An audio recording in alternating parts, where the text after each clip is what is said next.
এই ভিডিওতে আমরা দেখব কিভাবে আমাদের এই ইস্যুড পিএনআর এর টিকিট কপিটি আমরা কাস্টমারকে প্রোভাইড করতে পারি। তার জন্য আমরা স্ক্রিনের রাইট সাইডে যদি লক্ষ্য করি, ওয়ার্ক ফ্লো একটা অপশন রয়েছে, যেটি ক্লিক করার মাধ্যমে একটি প্যানেল ওপেন হবে এবং এখানে ডকুমেন্টস অ্যান্ড মেসেজিং এই অপশনটি রয়েছে।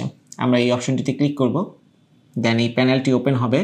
এখানে ডকুমেন্ট টাইপের মধ্যে অনেক ধরনের টাইপ রয়েছে, যার মধ্যে আইটিনারি দিয়ে শুধুমাত্র আমরা টিকিট কপিটি কিন্তু ডাউনলোড করতে পারি এবং এটি হচ্ছে অনেকটা ক্লিন এবং প্যাসেঞ্জারের জন্য বুঝতেও সুবিধা হবে। সো আমরা এটি দিয়েই টিকিট কপিটি ডাউনলোড করব। দেন ডকুমেন্ট অপশন, এখানে চাইলে বুকিং ক্লাস হাইড করেও আমরা টিকিট কপি নামাতে পারি অথবা বুকিং ক্লাস সহও কিন্তু প্যাসেঞ্জারকে দিতে পারি। পরবর্তীতে ইনক্লুড সেন্ডার, এখানে ইনক্লুড সেন্ডার একটি মেল দিয়ে বাই ডিফল্ট আমাদের যে মেলটি সেট করা থাকবে জিডিএসে সেটি চলেই আসবে এবং রেসিপিয়েন্টে আমরা প্যাসেঞ্জারের ইমেল অ্যাড্রেসটি দিয়ে দিতে পারি। এতে করে সরাসরি প্যাসেঞ্জারের মেলে কিন্তু টিকিট কপিটি চলে যাবে। এখানে আমি আমার নিজের মেলটি দিয়ে দিচ্ছি।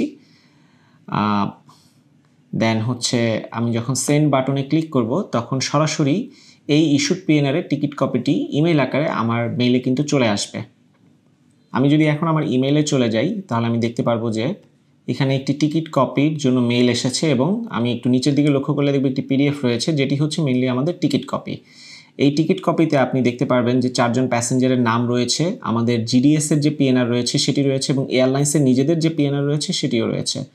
পাশাপাশি এখানে ফ্লাইটের ডিটেলস রয়েছে, যে ইউএস বাংলার ফ্লাইট 341 নম্বর ফ্লাইট, যেটি ঢাকা থেকে দুবাই যাবে 20 সেপ্টেম্বর রাতের 10:15-তে ঢাকা থেকে ডিপার্চার করবে এবং দুবাই লোকাল টাইম ভোর 1:25 AM কিন্তু সেটা দুবাইতে গিয়ে পৌঁছাবে। এখানে ব্যাগেজের ডিটেলস রয়েছে, চেক ব্যাগেজ রয়েছে, অ্যাডাল্টের জন্য 30 কেজি, চাইল্ডের জন্য 30 কেজি, ইনফ্যান্টের জন্য রয়েছে 10 কেজি এবং ক্যাবিন ব্যাগেজগুলো রয়েছে 7 কেজি করে এবং ইনফ্যান্টের কিন্তু কোনো ক্যাবিন ব্যাগেজ নেই।